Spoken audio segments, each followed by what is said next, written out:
విశ్రాంతి దినము మనోహరమైనదనియు యెహోవాకు ప్రతిష్ఠిత దినమనియు ఘనమైనదనియు అనుకుని దాని ఘనముగా ఆచరించిన యెడల నీకిష్టమైన పనులు చేయకయు వ్యాపారము చేయకయు లోకవార్తలు చెప్పుకొనకయు ఉండిన యెడల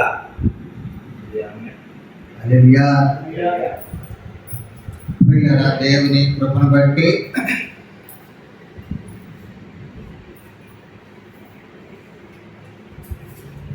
40 దినాల ఉపవాసాలలో 13వ ఉపవాస ప్రార్థన దినంలోకి మనం కూడి వచ్చుంటున్నాము. దైవాశీర్వాదాలు రీతిలో విశ్వాసంతో సన్నిధిలో పాటల ద్వారా ప్రార్థన ద్వారా దేవుని మహిమపరిచుతున్నాం. 10 నిమిషాలు దేవునికి ప్రీతికరమైన అనుకూలమైన దేవునికి ఇష్టమైన ఏర్పరచబడినటువంటి ఉపవాసాల గురించి ప్రవక్త అయిన యెషయా ద్వారా ప్రభు మనకు నిర్దిస్తున్న విషయాలను మనం పరిశీలన చేసి ధ్యానించుకుంటూ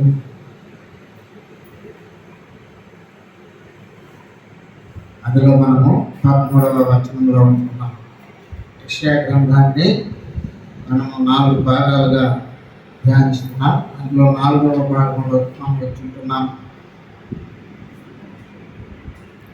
ఇది ప్రత్యేకించి విశ్రాంతి దినం గురించినటువంటి సంగతులు. ప్రతి క్రైస్తవుడికి క్రీస్తు పూర్వం నుండి దేవుని ఆరాధించడానికి ఒక ప్రత్యేకమైన దినాన్ని ఏర్పరిచి ఆ దినములో ప్రభు బిడ్డలుగా ఉంటున్న ప్రతి వారు కూడా పనులన్నీ కూడా పక్కన పెట్టి ఒక దినాన్ని దేవుని కొరకు ఏర్పరచుకొని ఆ దినానికి విశ్రాంతి దినమని ఆ దినములో అందరూ కూడుకొని ప్రభు నామాన్ని మహిమపరచాలని ఆరాధించాలని ప్రభు ఆజ్ఞను మనకు చెప్తున్నాడు. పాత నిబంధన గ్రంథంలో శనివారం విశ్రాంతి దినముగాను, క్రొత్త నిబంధన గ్రంథంలో క్రీస్తు తరువాత యేసుక్రీస్తు వారు పునరుద్ధానుడైనటువంటి ఆదివారం దినంలో ఆరాధనకు కూడుకోవడం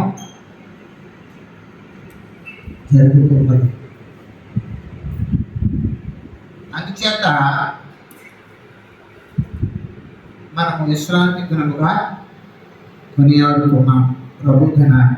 ఆ దినం వారంలో మొదటి దినం ఆదివారం ప్రభు సన్నిధిలోకి వెళ్ళడం, ప్రభు వల్లము పొందడం, సంఘంలో ప్రభు బిడ్డలతో ప్రేమపూర్వకమైన సహవాసంలో కూడడం, ఇట్లా మన యొక్క ఆత్మీయ జీవితాన్ని తెచ్చుకోవడానికి మన ప్రభు ఇచ్చుంటున్నారు. ఆ దినాన్ని మనం తప్పకుండా పాటించి కొనసాగించి ఆరాధించి ప్రభువును గణపరిచి మేలు పొందవలసిన వారమై ఉంటున్నాం. చేతనే మన ప్రాంతాలలో మన దేశంలో కూడా ఆదివారము దేవుని మందిరానికి వెళ్ళాలి, ప్రభువు మహిమపరచాలి. దైవజనులందరూ కూడా వారినంతా పరిచయం చేసి ఆదివారం మాత్రమే ఉదయకాల ఆరాధన ఏర్పడుతుంది. ఈ ఉదయకాల ఆరాధనకు ప్రతి వారు కూడా కలుసుకోవాలి. ఇలా ఏర్పరచబడిన దినంలో యేసు ప్రభు కాలంలో విశ్రాంతి దినాన్ని ఆచరించేవాడు. ఆ విశ్రాంతి దినము యేసు ప్రభు వారు కూడా వాడుకు చొప్పున సమాజ మందిరానికి వెళ్ళారు. హల్లెలూయా. హల్లెలూయా. లూకా సువార్త 4వ అధ్యాయం 16వ వచనములో ఒక మాట చెప్పబడింది. లూకా 4:16. తరువాత ఆయన పెరిగిన నజరేతునకు వచ్చెను. పెరిగిన నజరేతునకు వచ్చాను. తన వాడుక చొప్పున దినమందు విశ్రాంతి దినమందు సమాజ మందిరంలోకి వెళ్ళాను. హల్లెలూయా. మందిరంలో హల్లెలూయా. వాడుక చొప్పున వెళ్తూ ఉన్నాడంట యేసయ్య. తన వాడుక చొప్పున దేవుని మందిరానికి వెళ్ళడం, ఆరాధించే ఆ సంఘంలో సమూహంలో కలుసుకోవడం, అక్కడ ఉంటే ఆ క్రమము ఆయన కూడా గౌరవించడం, విశ్రాంతి దినాన్ని గౌరవించే వ్యక్తులు ఆయన కూడా చేరి దేవునికి మహిమపరచడం. క్రైస్తవునికి అనగా ప్రభు బిడ్డకు దేవుడిని ఎరిగిన వారికి ఏర్పరచబడి ఆ విశ్రాంతి దినము గౌరవించడం, ఉపవాసాలు ఉండడం కాదు. మొదటగా విశ్రాంతి దినంలో గౌరవించాలి. విశ్రాంతి దినంలో వాడుకు చొప్పున మందిరానికి వెళ్ళడం, ఇలాంటివి చాలా ప్రయోజనకరమైనవి. అసలు వారంలో ఒక దినం, ఆ దినం విశ్రాంతి దినం, ఆ దినం ఉదయకాలంలో ఆరాధనలు ఏర్పాటు చేస్తారు మందిరంలో. ఆ దినంలో అందరూ అక్కడ కలుసుకుంటుంటారు. ఆ దినంలో మనము దేవుడి దగ్గరికి వెళ్ళలేదు అనుకోండి, ఆయనను గౌరవించడం లేదు, ఆయన ఆజ్ఞలను మనము గైకొనడం లేదు అనే దానికి ఒక దేవుని పిల్లలందరికీ ఒక దినమని ఏర్పాటు చేస్తే ఆ దినములో నీవు లేదనుకో, అప్పుడు దేవుడిని నీవు ఎంతవరకు గౌరవిస్తున్నావు అనేది అర్థం.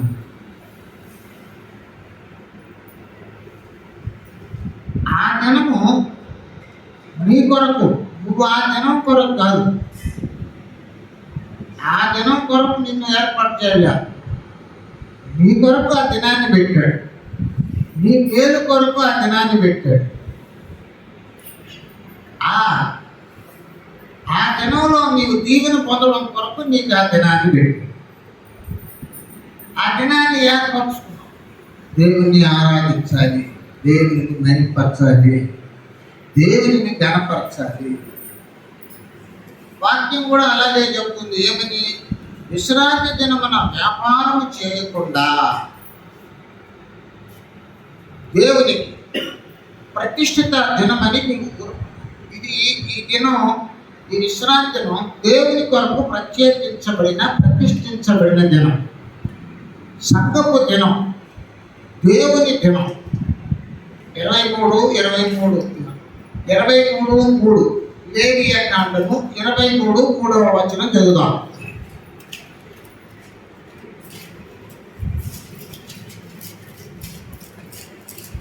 లేవియా కాండము 23వ అధ్యాయము 3వ వచనం. 6 దినములు పని చేయవలెను. వారము ఏడవ దినం విశ్రాంతి దినం. అది పరిశుద్ధ సంఘపు దినం. అందులో మీరు ఏ పని అయినను చేయకూడదు. హల్లెలూయా. ఇది పరిశుద్ధ సంఘపు దినం, సంఘముగా కూడుకునే దినం. ఆ సంఘముగా కూడుకున్న దగ్గరికి దేవుడు వస్తున్నాడు. ఆయన ఆత్మ అక్కడ దిగుతుంది. ఆయన నీతో దైవజనుల నుంచి మాట్లాడతాడు. ఆయన నిన్ను పరామర్శిస్తాడు. నీ యొక్క జీవిత విధానాన్ని ఆయన చూచినట్టుగానే నీతో మాట్లాడతాడు. రేపు భవిష్యత్తులో నువ్వు ఎలా నడుచుకోవాలో నీకు సూచనలు ఇస్తాడు. భవిష్యత్తులో జరగబోయే సంభవాల గురించి నీతో మాట్లాడతాడు. ఎన్ని ఉన్నాయి చూడు.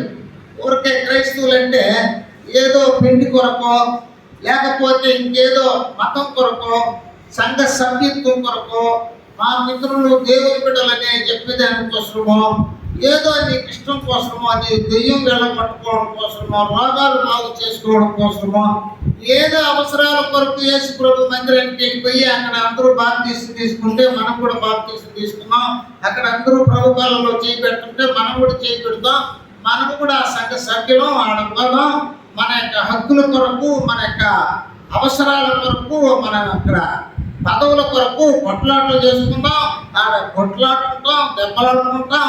ఇట్లాంటివి కాదు అదంతా. అందుకు కాదు దేవుని మందిరానికి వెళ్ళేది. అలాంటి వాటితో సరిపోదు. అక్కడికి వెళ్ళాలి, బుద్ధి సంపాదించుకోవాలి. మనిషి జీవితంలో బుద్ధిని సంపాదించుకోవాలి.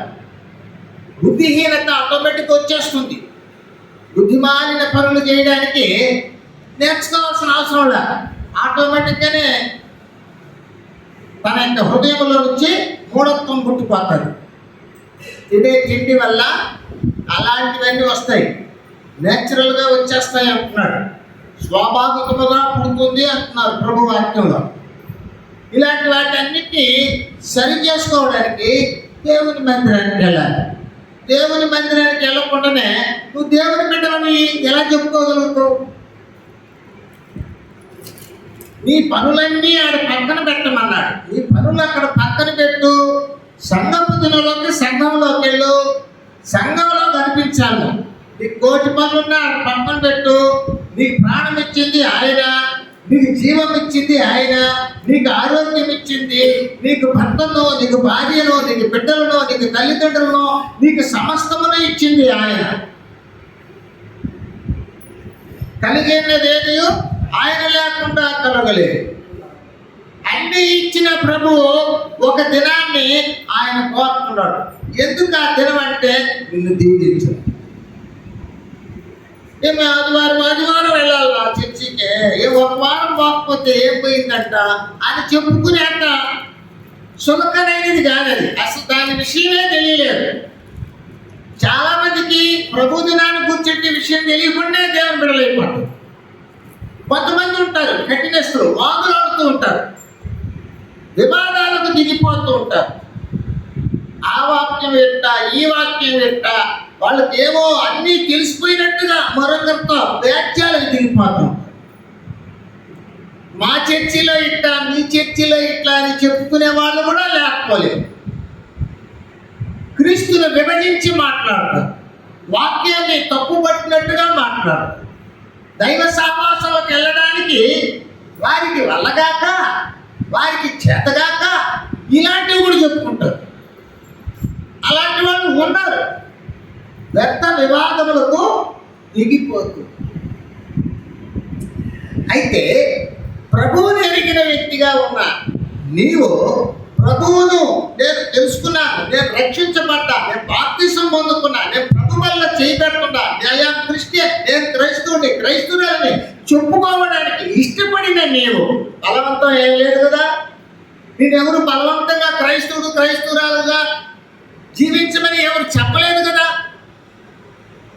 అలా చెప్పేవాళ్ళు ఉన్నా కూడా నిన్ను గెలవచ్చు కానీ నిన్ను నడిపించలేదు దేవుల్లో.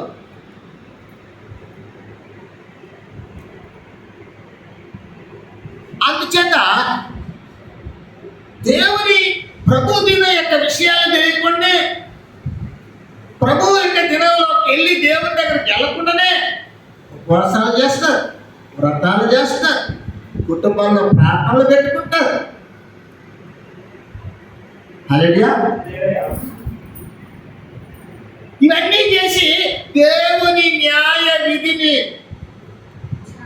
అనుసరించి వారైనట్టు విడువక, అది కూడా విడువక అనుసరించి వారైనట్టు, నీతిని అనుసరించి వారైనట్టు అనుదినము వారు దేవుని యొక్క విచారణ చేస్తారు. హల్లెలూయా, హల్లెలూయా. నేను ఇంట్లో చేసుకుంటానండి ప్రార్థన.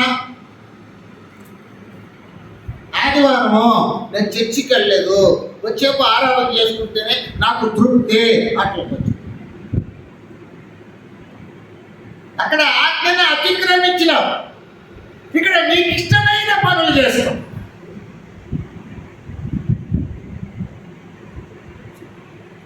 అక్కడ ఏమంటున్నారు ప్రభు, నీకు ఇష్టమైన పనులు చేయకయో.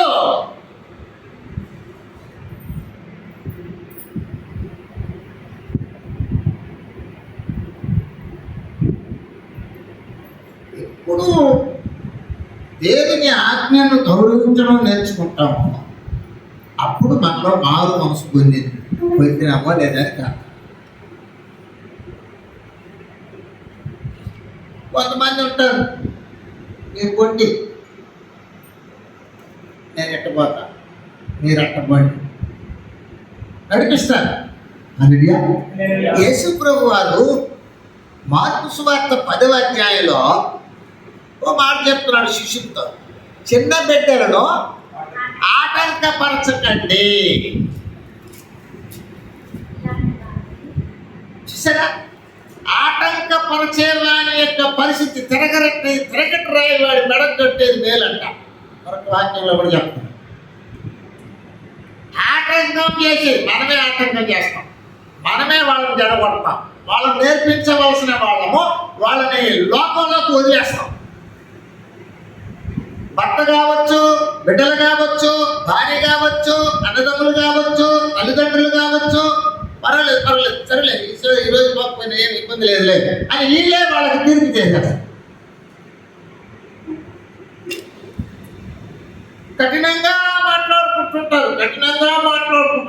ఏమండి ఈరోజు ఆదివారం చర్చికి పోలేదంటే ఏం మాకు తెలుసా అంటే చూడు ఎంత పాపం వచ్చేసింది. మాకు తెలుసు, నువ్వేం మాకేం చెప్పదు. ఇక్కడ ఏమంటున్నాడు, ఒకరికొకరు పురుకొల్పుకోండి అంటున్నాడు హెబ్రీ పత్రికలో. ఒకరికొకరు పురుకొల్పుకోండి. చదువు హెబ్రీ పత్రిక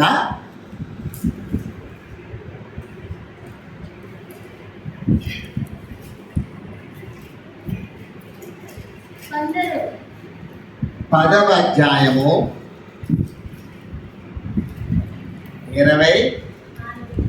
24వ వచనం. కొందరు మారుకొనుచున్నట్టుగా సమాజముగా కూడుట మానక ఒకరినొకడు హెచ్చరించుచు ఆ దినము సమీపించుట మీరు చూచిన కొలది మరి ఎక్కువగా అలాగు చేయుడి. ప్రేమ చూపుటకును సత్కార్యము చేయుటకును ఒకరినొకడు పురికొల్పవలనని ఆలోచింతుము. హల్లెలూయా. ఆ దినము సమీపించే కొలది ఏదిగా రేపు ఆదివారం చర్చికి పోవాలి కదా, కొంచెం జాగ్రత్తగా మనం రెడీ అయిపోదాం అని చెప్పుకోవాలట. దాన్ని పురికొల్పుకోవాలట, ఎంకరేజ్ చేయాలి, ఉత్సాహపరచాలి. ఏం చేయాలండి? ఆ ఉత్సాహపరచుకోవాలి.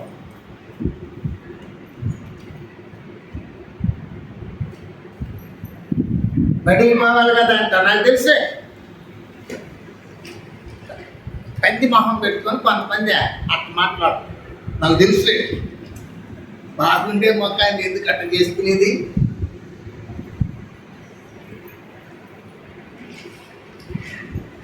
పురికొల్పుకోవడం, మన కుటుంబ సభ్యులం కదా, మనం రక్త సంబంధం కదా, మనం ప్రభువు బిడ్డలం కదా, మనం మర్చిపోతామేమో అని ఒక వ్యక్తి, ఒక సహోదరుడు మనకు హెచ్చరిక చేయమని వాక్యం చెప్పబడుతుంది.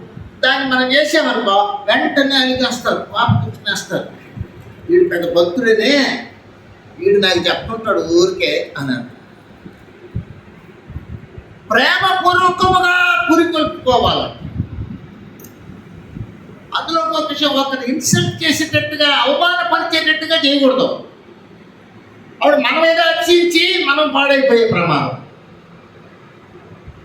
అన్ని కోణాలలో ఆలోచన చేసుకొని దేవునిలో మనం జీవించడము, దేవుని దగ్గరకు నడిపించడానికి కొంతమందిని పురికొల్పుకోవడము మనకి ఎంతో అవసరం. హల్లెలూయా, హల్లెలూయా. అత్యంత ప్రభు చెప్తున్నాడు, విశ్రాంతి దినమును నీవు చక్కగా గౌరవించడం నేర్చుకో. విశ్రాంతి దినమును గౌరవించమని క్రైస్తవుడు క్రైస్తవురాలు ఏమి దేవుని బిడ్డలు విశ్రాంతి దినమును మరిచిపోయే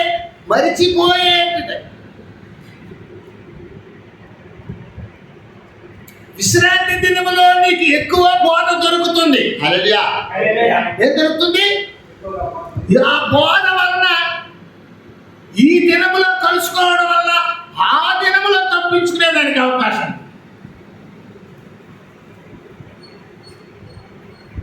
ఏ దినం? విశ్రాంతి దినం అనబడే ప్రభు దినమును కలుసుకున్నామనుకో, రాకడ దినమనే ప్రభు దినంలో తప్పించుకోవడం ఉంది. ఇక్కడ బోధన అందుతావు, జాగ్రత్తగా బ్రతుకుతావు, అక్కడ తప్పించుకుంటావు. ఉరి వచ్చినట్లు, మీ మీదకి ఉరి వచ్చినట్లు ఆ దినము వస్తుంది. అందులోంచి నువ్వు తప్పించుకోవడానికి సిద్ధంగా ఉండాలి. నువ్వు దేవుని మందిరానికి పోలేదనుకో, ఇంకంతే. మీ ఇంట్లో ఆయన దేవుని మందిరానికి పోయినాడు, నువ్వు ఇంట్లో ఎప్పుడు బద్ధకంగా పనుల మీద పడిపోతావు. ఆయన వచ్చి ప్రార్థన చేసుకున్నావంట, నువ్వు చేసుకోలేదు కదా భక్తుల్లాగా. అలాగే స్త్రీలు చెప్పారనుకో, అలాగే మాట్లాడు. అంటే మనం వాళ్ళని అంగీకరించాం, ఎందుకంటే మనకు సత్యం తెలియదు. వాళ్ళు తెలుసుకొని వచ్చారు, మనం తెలుసుకోకుండా ఉన్నాం. కాబట్టి తెలిసిన వాళ్ళు చెబితే సంఘంలో కూడా అదే జరుగుతున్నది. సేవకుడు ఏంటనే చెప్తుంటాడు, మనం వినం, మనకు నచ్చదు, మనం మరిచిపోతాం. హల్లెలూయా. ఏమిటంట? విశ్రాంతి దినమును పరిశుద్ధంగా ఆచరించుటకు జ్ఞాపకంలో ఉంచుకో.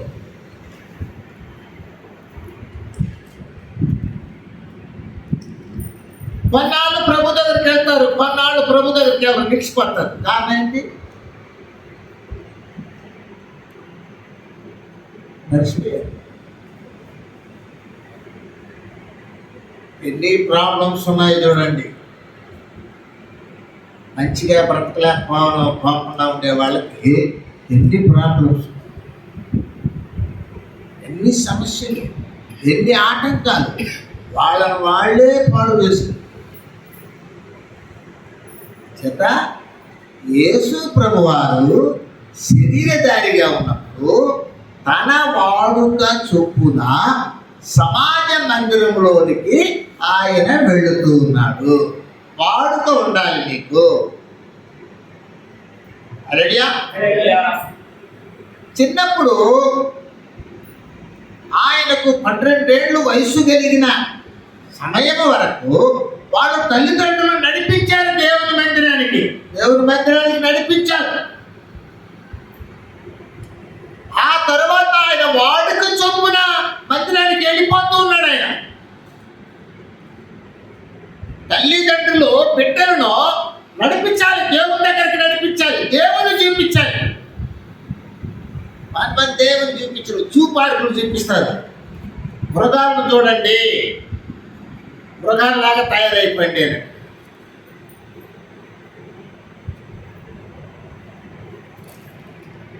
ఈ పిల్లలు కూడా ఆ వాటిని చూడడానికి ఇష్టపడతారు,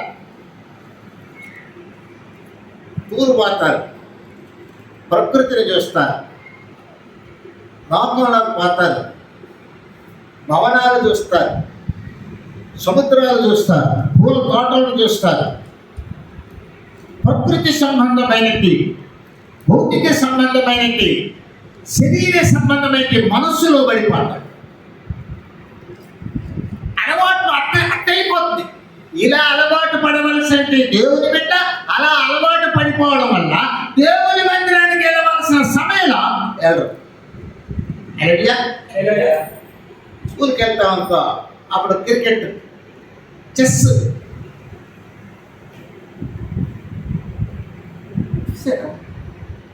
అప్పుడు వాటి మీదకి వెళ్ళిపోతుంది వీళ్ళ మైండ్. వీళ్ళు దేవునిలో జీవించాలనియో, వీళ్ళకి పాప క్షమాపణ కావాలనియో, వీళ్ళు ప్రభువుని గురించి తెలుసుకోవాలనియో, ఆ దినములో తప్పించుకునేదానికి ఈ దినాలను కరెక్ట్ గా పాటించి వెళ్ళి దేవుని బోధ నొందాలనియో తెలియదు వాళ్ళకి. తెలియదు. మనం కూడా మన పితరులు, మన తల్లిదండ్రులు మనకు నేర్పించిన దాఖలాలు ఉండవు. కొంతమందికి ఉండవు, కొంతమందికి ఉంటుంది. వాళ్ళు మనకు నేర్పించలేదని మనం ఇప్పుడు పెరిగినప్పుడు మనం వదిలేయాలని ఏమి సిద్ధాంతం ఇలా నేర్చుకోవాలి.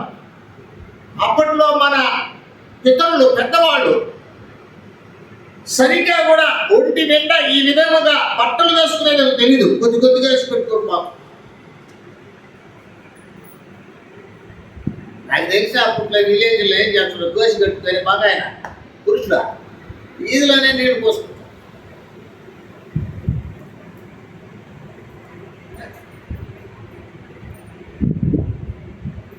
రెడీయా? అప్పట్లో వెళ్ళి అప్పుడప్పుడు ఊర్లో ఊరుకు పోయాం. ఆడ చెరువు, ఈ పక్క ఆడవాళ్ళు స్నానాలు చేసుకుంటారు, ఆ పక్క మగవాళ్ళు స్నానాలు చేసుకుంటారు. తెలియదు. ఇప్పుడైతే ఎంత నీట్గా, భద్రంగా, నీట్గా, ఎలా జాగ్రత్తగా వాటిని గురించి తెలుసుకొని జ్ఞానం సంపాదించుకొని ఏ విధంగా అనుసరిస్తాం, ఆ విధంగానే ఆ దినాల్లో మనము లోక సంబంధమైన రీతిలో జీవించినప్పటికీ, మన పితరులు మనకు నేర్పించకపోయినప్పటికీ, మనము దేవుణ్ణి ఎరగాలనుకున్నాం కాబట్టి, మనం ఇష్టపడ్డాం కాబట్టి, మనం ప్రభు దగ్గరికి వెళ్తున్నాం కాబట్టి లోతుగా పరిపూర్ణంగా నేర్చుకోవడం అవసరం.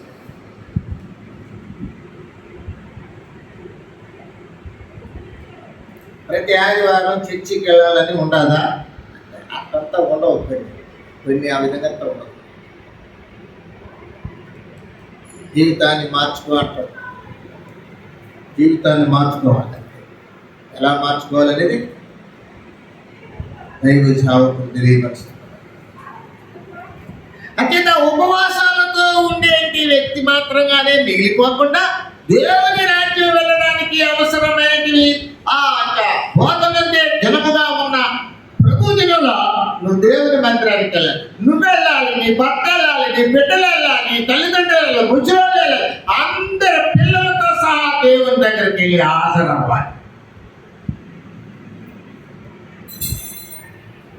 కోతకాలము కానీ, విత్తు కాలము కానీ, కోయి కాలము కానీ ఎప్పుడూ కూడా సరే అవన్నీ కూడా నీవు దేవునికి అప్పగిచ్చేయాలి. దేవుని ఎంత గౌరవించాలో చూడు, దేవుని దినాన్ని ఎంత చక్కగా చేయాలి. ఆ రోజుల్లో విశ్రాంతి దినాన్ని కట్టెలు వేరుకునేదానికి వెళ్ళారంట. ఆ ప్రాంతం కొట్టి చంపేసినారు. పరిశుద్ధ గ్రంథంలో ఉన్నాయి, నిర్గమాకాండంలో.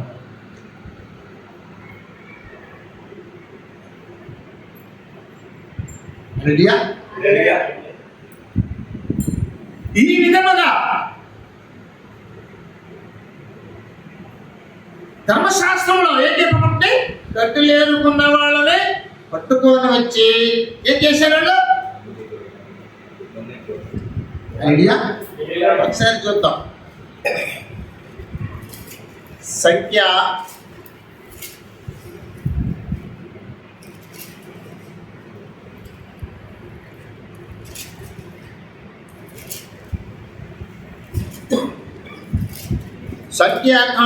15వ అధ్యాయము 32వ వచనము నుండి 36వ వచనం వరకు ఆ విషయాలు ఉన్నాయి. ఇశ్రాయేలీలు అరణ్యంలో ఉన్నప్పుడు, సంఖ్యాకాండము 15వ అధ్యాయము 32 నుండి 36 వరకు. ఇశ్రాయేలీలు అరణ్యంలో ఉన్నప్పుడు ఒకడు విశ్రాంతి దినమున కట్టెలు ఏరుట చూచిరి. వాడు కట్టెలు ఏరుట చూచిన వారు మోషే యొద్దకును అహరోను నొద్దకును అహరోను నొద్దకును సర్వ సమాజము నొద్దకును వద్దకు వానిని తీసుకొని వచ్చిరి. వారిని తీసుకొని వచ్చిరి. వానికి ఏమి చేయవలనో ఏమి చేయవలనో అది విషదపరచబడలేదు. నిశ్చితపరచబడలేదు కనుక కనుక వానిని కావలిలో ఉంచిరి. కావలిలో ఉంచిరి. తరువాత యెహోవా ఆ, ఆ మనుష్యుడు మరణశిక్ష నొందవలెను. నొందవలెను. సర్వ సమాజము పాలెము వెలుపల రాళ్లతో వాడిని కొట్టి చంపవలెనని ఆ, మోషేతో చెప్పెను. హల్లెలూయా, హల్లెలూయా, హల్లెలూయా. హల్లెలూయా. కొలస్సీ పత్రికలో ఏముందంటే విశ్రాంతి దినములు అమావాస్యలు కొనియాడటం కాదు.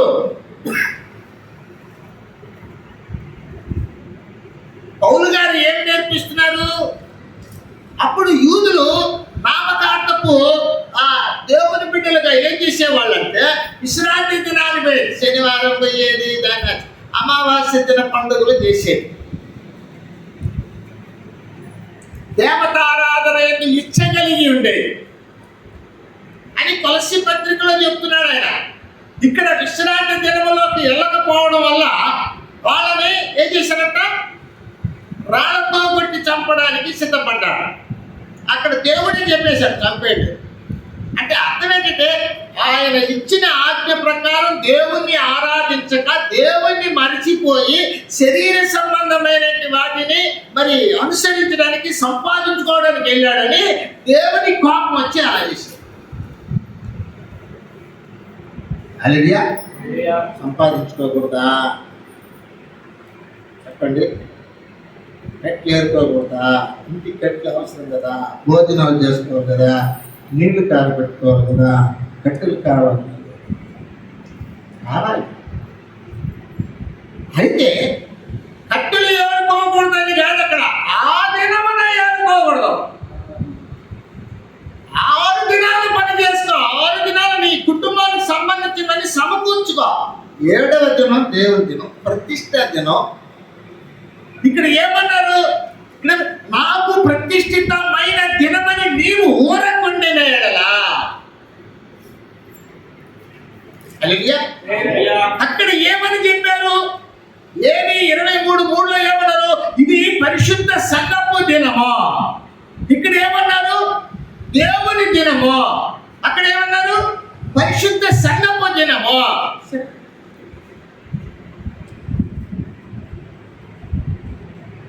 దేవుడు చెప్పిన దాన్ని నువ్వు తీరుతున్నావు. ఆజ్ఞ అతిక్రమమే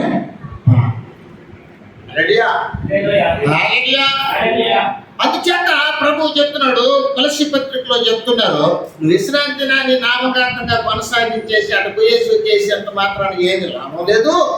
నీవు క్రీస్తును బాగా తెలుసుకోవాలని పౌలు గారు ఏం చేస్తున్నారంటే, పౌలు గారు నామకార్థంగా జీవించేటి దేవుని భక్తులను ఉద్దేశించి మాట్లాడు, అది వేరే విషయం.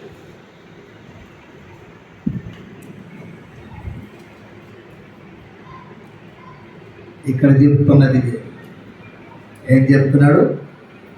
అలవాటుగా దేవుని మందిరానికి వెళ్ళాలి, అలవాటుగా దేవుని వాక్యం నేర్చుకోవాలి.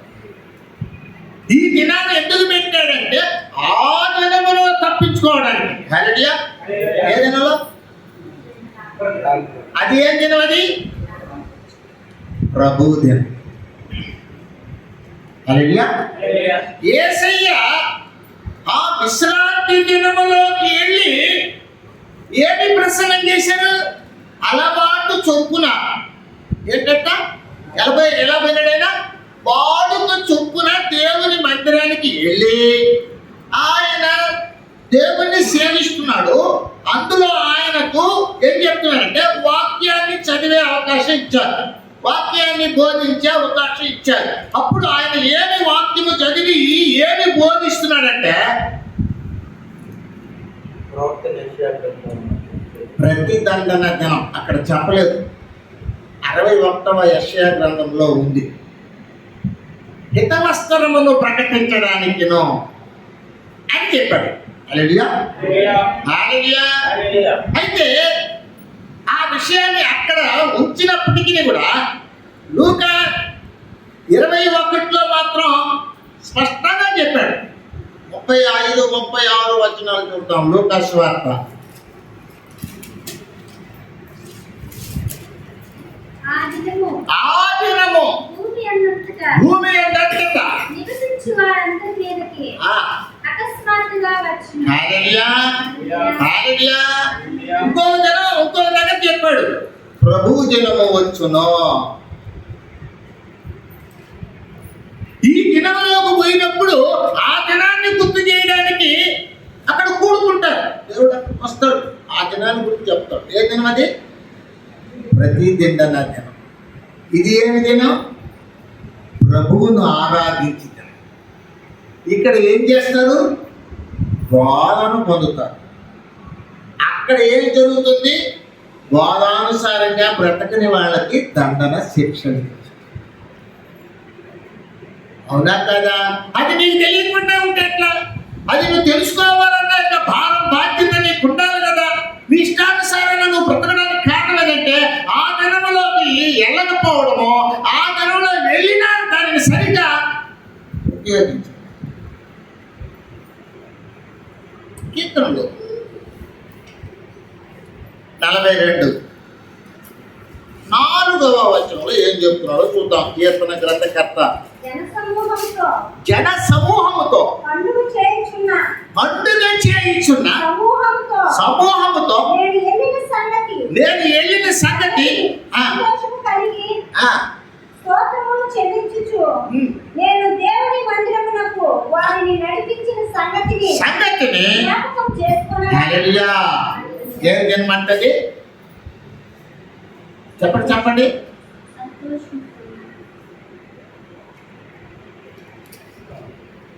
పండుగ దినం.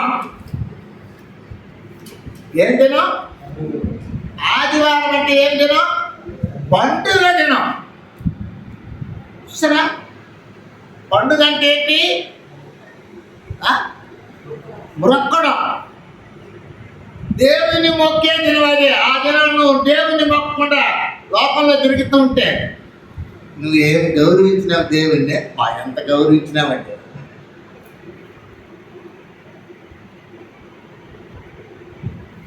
ఆ పండుగ దినాన్ని నువ్వు నేర్పించాలి కదా నీ బిడ్డలకి, నీ కుటుంబీకులకి నేర్పించాలి కదా. కొత్తగా వచ్చిన వాళ్ళకి చెప్పాలి కదా. కొత్తగా వచ్చిన వాళ్ళకి చెప్పాలంటే నువ్వు చేసి ఉండాలి కదా. నువ్వు చేయకుండా చెప్పినావంటే ఒప్పుకో. నాకు కొంచెం పని ఉండదు కదా, ప్రతి ఆదివారం చర్చికి పో, బాగుంటావు అని చెప్పకూడదు. నువ్వు వెళ్ళాలి. ఫస్ట్ నిన్ను చూసి 10 మంది పరిగెస్తారు. ఆయన తోడుకొని పోయినాడంట. హల్లెలూయా. మళ్ళీ చదవండి. మందిరమునకు నేను దేవుని మందిరమునకు వారిని నడిపించిన సంగతిని జ్ఞాపకం చేసుకునగా. హల్లెలూయా. ఇంకా చాలా మంది నడిపించినారంట. ప్రభు పండుగ దినం, మ్రొక్కే దినం. నువ్వు మ్రొక్కడానికి ప్రభువుని ఎన్నుకోకుండా ఇంకా దేనిపించింది? ఒక్కసారి వచ్చినాడు. లూకాసు వార్త 2వ అధ్యాయం 10వ వచనం, మత్తయి వార్త 2వ అధ్యాయం 10వ వచనం, మత్తయి వార్త 2వ అధ్యాయం 10వ వచనం. ఏం చేసినారు వాళ్ళు? ఎవరు? తూర్పు దేశపు జ్ఞానులు ఏం చేసినారు? చూచి అత్యానందభరితులై ఇంటిలోనికి వచ్చి మరియను చూచి సాగిలపడి పూజించి విప్పి బంగారమును గోళమును సమర్పించిరి. హల్లెలూయా. పూజించిరి, మృక్కిరి, ఆరాధించిరి. యేసు ప్రభు దగ్గరికి వచ్చినప్పుడు వాళ్ళు ఎన్ని రోజులు ఉన్నారో ఏమో మనకు తెలియదు, కానీ వాళ్ళు వచ్చి పూజించి ఆరాధించుకొని. నపుంసకుడు ఎందుకు పోయాడో విషయం కావాలని ఆరాధించడానికి. ఎక్కడెక్కడ ఉండే వాళ్ళంతా వెళ్ళిపోయి దేవుని ఆరాధిస్తున్నారు.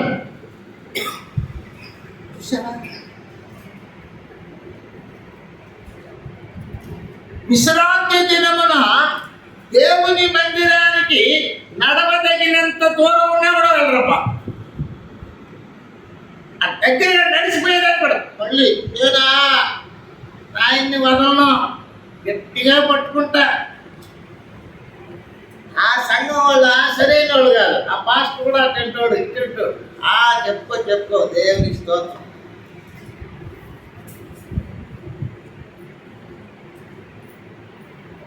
ఏమంటున్నాడంటే మత్తయి 5:11 ఏమన్నాడయ్యా?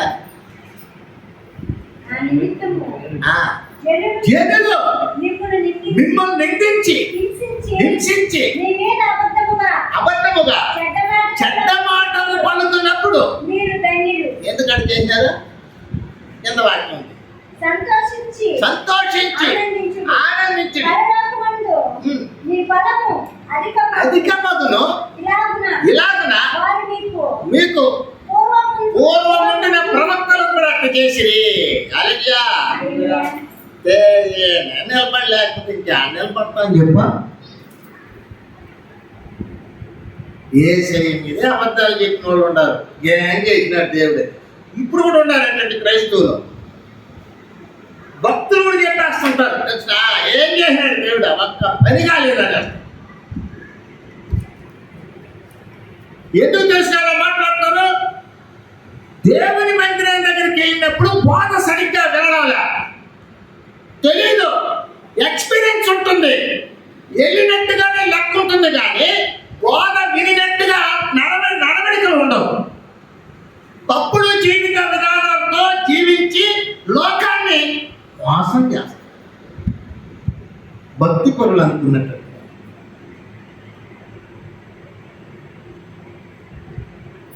మనుషులు కల్పించినట్టు పద్ధతులను దేవోక్తులుగా బోధిస్తారట. పద్ధతులు కావాలని వాక్యానుసారంగా నడుచుకోవు. చెప్పిన గ్రంథకర్త 42:4 అంటున్నాడు, పండుగను ఆచరించడానికి అందరినీ నడిపిస్తున్నాడు దేవుని మందిరం. నువ్వు బాబాని చాలా మందిని నడిపించు. నువ్వు బాధ నొందాలి, ఈ దినంలో బాధ నొందాలి, ఆ దినంలో తప్పించుకునేదానికి సరిగ్గా బ్రతకాలి. ఈ దినంలో వాళ్ళు నడిపించాలి, ఆ దినమును వాళ్ళు తప్పించుకునేదానికి నేర్పించాలి. అందుకే నిన్ను ఆయన పెంచుకున్నాడు. ఆదివారం ఎక్కొట్టి ప్రభు దినంలో ప్రోగ్రాంలు పెట్టుకొని నీకు నచ్చినట్టుగా నీకు ఇష్టం వచ్చినట్టుగా చేసేదానికి కాదు. ఇక్కడ దేవునికి ఇష్టం వచ్చినట్టుగా నువ్వు జీవించాలి. ఉపవాస ప్రార్థనలు ఏమన్నాడు? ఇంటి ఉపవాసము నాకు అనుకూలమని అనుకున్నారా? ఆహా, ఇది నాకు ఇష్టమైన ఉపవాసం. ఐడియా ఒకడు తన నోటిని కళ్ళెము పెట్టుకోకుండా తాను భక్తి గలవాడునని చెప్పుకొని ఎడల వారి భక్తి వ్యర్థమే. యాకోబు 1:26 చెప్తున్నాడు. అలాంటి భక్తి అంతా వేస్ట్. నోరు బారేసుకునేసి మళ్ళీ దేవుని దగ్గర పోయి నేను భక్తి పరుడే, నేను భక్తి అని అనుకుంటే ఆ భక్తి వేస్ట్ అంటున్నాడు. ఎందుకు అలాగంటే అతడు 1:19 ఏం చెప్తున్నాడు చూడండి. నా ప్రియ సహోదరులారా, సహోదరులారా మీరు ఎరుగుదురు కనుక ప్రతి మనుషుడు వినుటకు వేగిరపడాలి. హల్లెలూయా. దేవుని మాటలు వినడానికి ప్రభు దినంలో దేవుని మందిరానికి వెళ్ళాలి.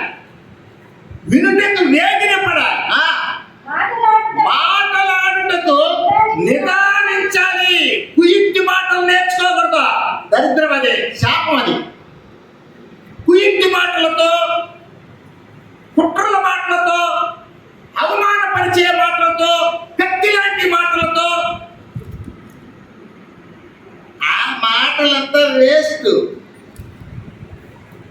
బాధ లేదు కాబట్టి, విషయం తెలియదు కాబట్టి అలా అమ్మా. కోపించుట ఎందు నిదానించువారుగా ఉండాలి. ఇవన్నీ సరిగ్గా తెలుసుకోకుండా నేను భక్తి కలిగి ఉన్నాను, నేను దేవుని బిడ్డనంటే అవి కుదరదు అంటున్నాడు యాకోబు పత్రిక పాఠంలో. బాధ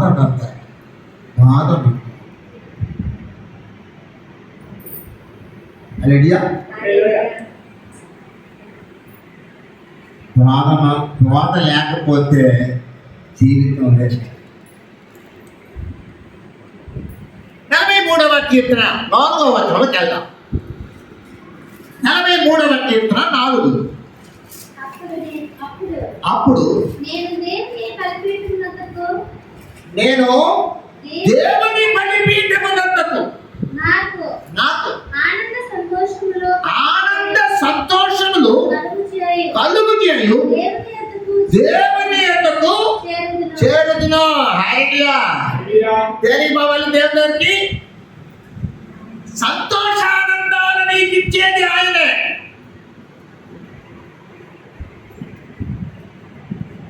ఎందుకు నీ ఇంట్లో వేదన, ఎందుకు నీ ఇంట్లో పాపం, ఎందుకు నీ ఇంట్లో సమస్యలంటే నువ్వు దేవుని బోధన అందడానికి ప్రభు దినాన్ని గౌరవించి ప్రభు దగ్గరికి వెళ్ళి అక్కడ భయముతో భక్తితో దేవుని నేర్చుకోవడం.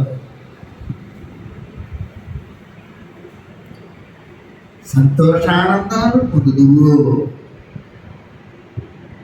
ఎందుకంటే 16-11లో చెప్తున్నాడు, ఆయన చేతిలో నిత్యము సుఖములు కలవు, సంతోషములు కలవు. ఆయన దగ్గరికి వెళ్తే అది నీకు గిఫ్ట్గా ఇస్తాడు. నీకు బంగారు ఇవ్వడు, నీకు ఆస్తి పాస్తులు ఇవ్వడు ఆయన. అది నీకు అవసరం లేదంటున్నాడు. వాటిని విడిచిపెట్టేసి వెళ్ళాల్సిన సమయం వచ్చేస్తుంది అంటున్నాడు. వాటి కొరకు కాదు, వాటిని సంపాదించుకోవడం కొరకు కాదు నువ్వు వచ్చింది భూమి మీద దేవుని బిడ్డగా. దేవుని వాక్యం సంపాదించుకొని ఇక్కడి నుంచే దేవుని రాజ్యాన్ని సంపాదించుకునే దానికి నువ్వు ప్రభు దగ్గరికి వెళ్ళాలి. అందుకు నువ్వు బాప్తిసం తీసుకునేది. నీకు ఇష్టం వచ్చిన పనులు చేసుకొని నీకు నచ్చేటట్టుగా నడిచి నేను ఈ దేశంలో గొప్ప వ్యక్తిని, గొప్పదాన్ని అని నువ్వు ప్రగల్భాలు పలుకుతుండి ఉన్నంత మాత్రాన నీకు మిగిలేది ఏమీ లేదు. అసలు నీకు సంతోషమే లేదు బ్రతుకులో. రాదు. ఎలా వస్తుంది? యేసు ప్రభు ప్రార్థన చేస్తున్నారు. యోహాను సువార్త 17వ అధ్యాయం 13వ వచనంలో ఏమని ప్రార్థన చేస్తున్నారు చూడండి. ఇప్పుడు నేను మీ యొద్దకు వచ్చుచున్నాను, నా సంతోషము వారి యందు పరిపూర్ణమగునట్లు లోకమందు. హల్లెలూయా. ఆయన సంతోషాన్ని మనకి ఇస్తాడు. ఆయన దగ్గర ఉంది సంతోషం, ఆనందం, నిత్యము సుఖములు ఆయన దగ్గర ఉంది. దానిని పొందుకునే దానికి వెళ్ళాడు ఈ కీర్తన గ్రంథకర్త 43:4లో. ఆయన మందిరంలోకి వెళ్తే కదా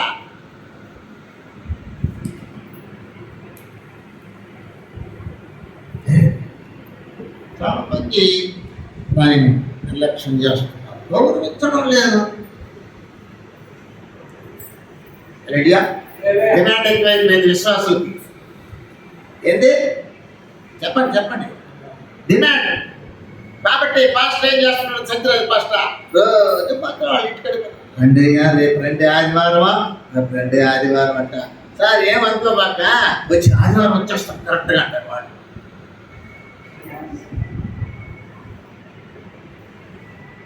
పాస్టర్లు ఫోన్లు చేసుకుంటూ ఉంటారు.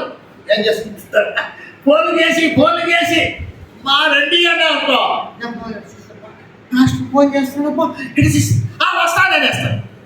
అమ్మా వస్తామన్నారమ్మా అని ఈయన అనుకుంటారు. వాళ్ళు ఎందుకు వస్తారా? వాళ్ళు సంతోషంగా ఉండాలని అనుకోవడం.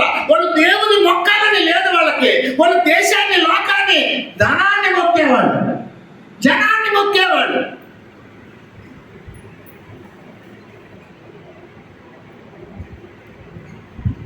రెడీయా? ఎందుకు మొక్కాలి? ప్రతి వసంతము నీ దయా కిరీటమే, ప్రకృతి కళలన్నీయు నీ మహిమను వివరించునే. ప్రతి వసంతం, ప్రతిరోజు దేవుని కృపలను బ్రతుకుతున్నాం. అందుకోసం దేవుని దగ్గరికి వెళ్ళాలి. అదేమన్నాడు? యెహోవా నిన్నే మహిమ పరచెదా స్తుతి గీతాలతో, కృతజ్ఞతాస్తుతులతో, స్తుతి గీతాలతో ఆరాధి. అందుకెళ్ళేది. నిన్ను పుట్టించిన దేవుని మరిచిపోతున్నావు. ఉపవాసాలు మాత్రం చేస్తుంటారు కొంతమంది.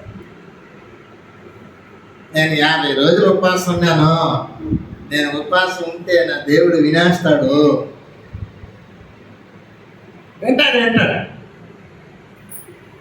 రెడీయా? వింటాడు. కొన్ని సందర్భాల్లో వింటాడు ప్రభు. మంచి వారి మీదను చెప్పండి చెడ్డవారి మీదను ఆయన ఏం చేస్తుంట? వర్షమును హిమమును కుమ్మరిస్తాడు. ఆయన పుట్టించినాడు కాబట్టి, ఆయన బిడ్డలు కాబట్టి నీకు చేస్తాడు. కానీ పరలోకం మంచివారికిను చెడ్డవారికిను చెప్పండి, పరలోకం చేస్తాడా? ఇదైతే చేస్తాడు. ఎందుకు చేస్తాడు? పుట్టించిందా? ఆయన న్యాయమే చేస్తున్నాడు. నువ్వు న్యాయాన్ని కనుగొన్నా. అయితే ఎంత ఘోర పాపినైనా ఆయన దగ్గరకు వస్తే త్రోసివేయడు. ఆ మాట చూడండి, ఈ మాట చూడండి, ఇంకొక మాట చూడండి, ఈ 3 మాటలు చూడండి. అందుచేత విశ్రాంతి దినమును ఏదంట, నీకు ఇష్టమైన పనులు చేయకుండా మనోహరమైనదిగా సంతోషాన్ని కలిగి వెళ్ళాలి. సంతోషాన్ని గిఫ్ట్గా పొందాలి. నువ్వు ఎంత సంతోషంగా వెళ్తావో అంత సంతోషాన్ని నువ్వు దేవుని దగ్గర నుంచి పొందుతావు. దేవుని దగ్గరికి వెళ్ళడం దేనికంటే దీవెనలు పొందుతాం, వాదన పొందుతాం, సంతోషం పొందుతాం, వరాలు పొందుతాం. ఎట్లా దానిక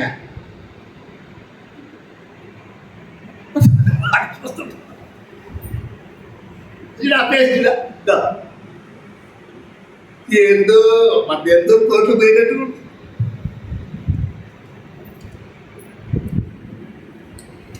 ఆరు దినాలు మెయింటెనెన్స్ లోపం.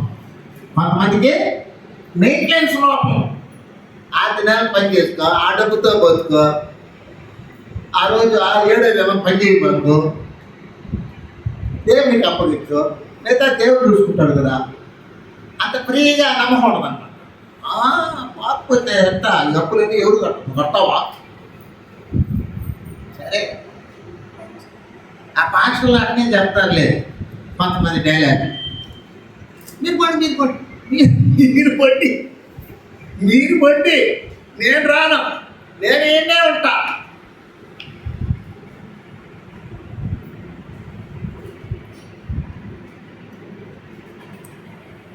ఇరవై 21 కీర్తన 6వ వచనంలోకి వెళ్దాం.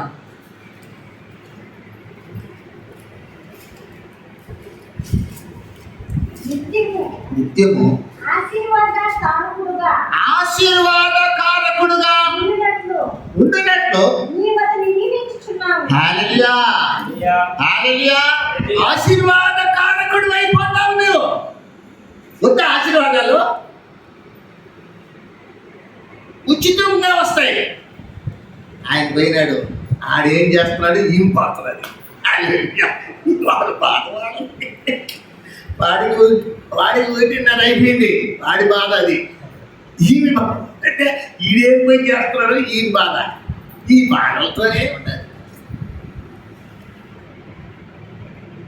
ఆ నదికి కూడా ఇల్లు దగ్గరలా, లేదంటే అప్పుడప్పుడు పోయి ఇల్లు చేసి వస్తాం. ఇల్లు చూసేసి రావాలి. అంతమంది కాదు. ఆశీర్వాదములకు కారకులైపోతాం దేవుడి దగ్గరికి వెళ్ళడం వల్ల. ఆశీర్వాదం ఇస్తాడు ఆయన. వాటితో బ్రతికేవచ్చు మనం, వాటితో బ్రతికేవచ్చు. హల్లెలూయా. అంట కాదు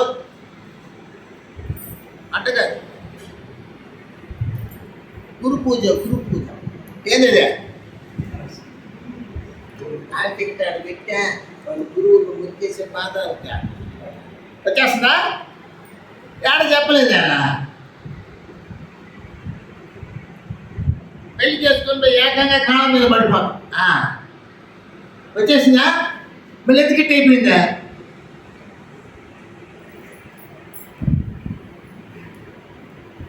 హల్లెలూయా. ఏమీ తెలియదు దానికే వచ్చే డబ్బాలు వట్టే ఇదే.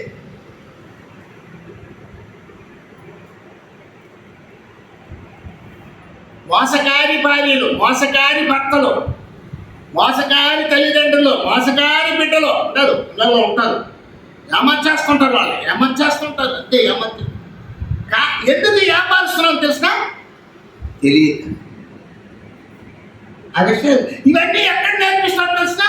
మోసపోకుని నువ్వేం చెప్తావో అదే పాస్తావో, మనుషుల్ని ఏమార్చుకో అంటున్నాడు ఇక్కడ. ఇవన్నీ మనం తెలియాలంటే మనం అక్కడికి వెళ్ళాలి. అక్కడికి వెళ్ళకుండా మనకు బోధ ఎలా వస్తుంది?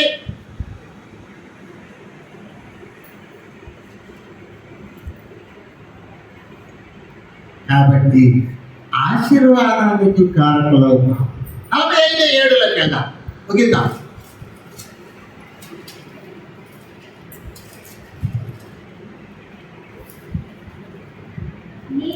నీవు నీతిని ప్రేమించి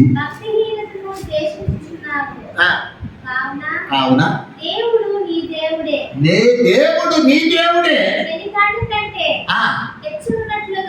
చెలికాడు కంటే, నీ తోటి స్నేహితుడి కంటే, నీ ఇరుగు పొరుగు వారి కంటే నీవు హెచ్చుకున్నట్లుగా నిన్ను ఆనంద తైలముతో అభిషేకం చేస్తాడు. హల్లెలూయా, హల్లెలూయా. చూసావా? నీ పక్క వాడి కన్నా కూడా నువ్వు హెచ్చుగా ఉండేటట్టుగా ఆనంద తైలం అనే పరిశుద్ధాత్మ ద్వారా నీకు అభిషేకాన్ని ఇస్తాడు. అందుకు వెళ్ళు. విశ్రాంతి ధనంలో ఎందుకు వెళ్ళాలంటే పోయినప్పుడంతా గుడికి పోతుంటారు. ఆడ శటపాపం అంట, అదేదో గిరిలా దాన్ని ఎత్తే పెట్టి పంపిస్తారు. వాళ్ళ నమ్మకం డబ్బులే చెప్తున్నా.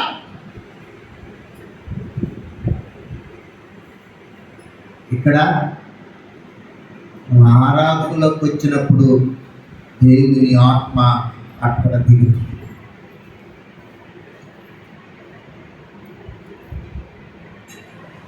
అందుకే చెప్పండి, ఆత్మాభిషేకం నీ ప్రేమ నాలో మెండుగా గుమ్మరించునే, ఆత్మఫలములెన్నో మెండుగా నాలో ఫలింపజేసనే.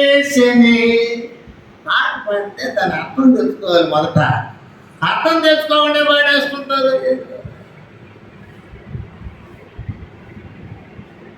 ఇప్పుడు నేను నాకు అర్థం తెలుసు కాబట్టే కదా ఆ పాటకు అర్థం తెలుసుకున్నాను. కాబట్టి ఈ సందర్భంలో దీన్ని ఉపయోగించుకోగలిగిన, నీకు ఈజీగా అందించగలిగిన, నీకు అందించేసే పని కాదు నాది. నేను దాన్ని అనుభవించి నీకు అందించాలి, నేను అనుభవించాలి, నీకు అందించాలి. అది కరెక్ట్గా. అంటే నేను పండుగలకు వెళ్ళి నేను మొక్కడానికి 10 మందిని నడిపించాలి. చేశారా లేదా? అభిషేకం పోతుందే. హల్లెలూయా. వారం దేవుని ఆత్మ వచ్చి ఆత్మాభిషేకంలో నీకు భాగం ఇస్తానంట. నాకొద్దు. ఏదట ఏం చెప్పాడు ప్రభు? మద్యముతో మత్తులయ్యుండుకుడి, అందులో దుర్వ్యాపారము కలుగు, అయితే ఆత్మ పూర్ణులయ్యుండుడే. నీలో ఒక్క పాట గమనించాలి. నీలో ఆత్మ అనేది లేదంటే, పరిశుద్ధ ఆత్మ అభిషేకం నీకు లేదంటే జరిగేది ఏం తెలిసిన దురాత్మ ప్రేరేపణలే.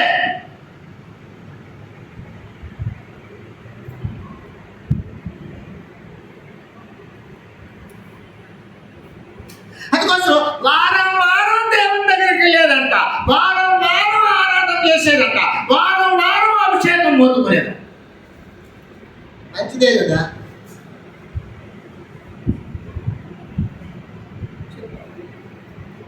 హల్లెలూయా, హల్లెలూయా. ఈరోజు చూడు బాగా నీకు ఒక సూచన, జస్ట్ ఎగ్జాంపుల్ చెప్తున్నా. నీ బండిలో ఒక 500 రూపాయలకి ఆయిల్ పోసుకున్నావు, బండి తిరుగుతూ ఉంది. బండి తిరిగే కొద్దీ ఏమవుతుంది? అయిపోతుంది.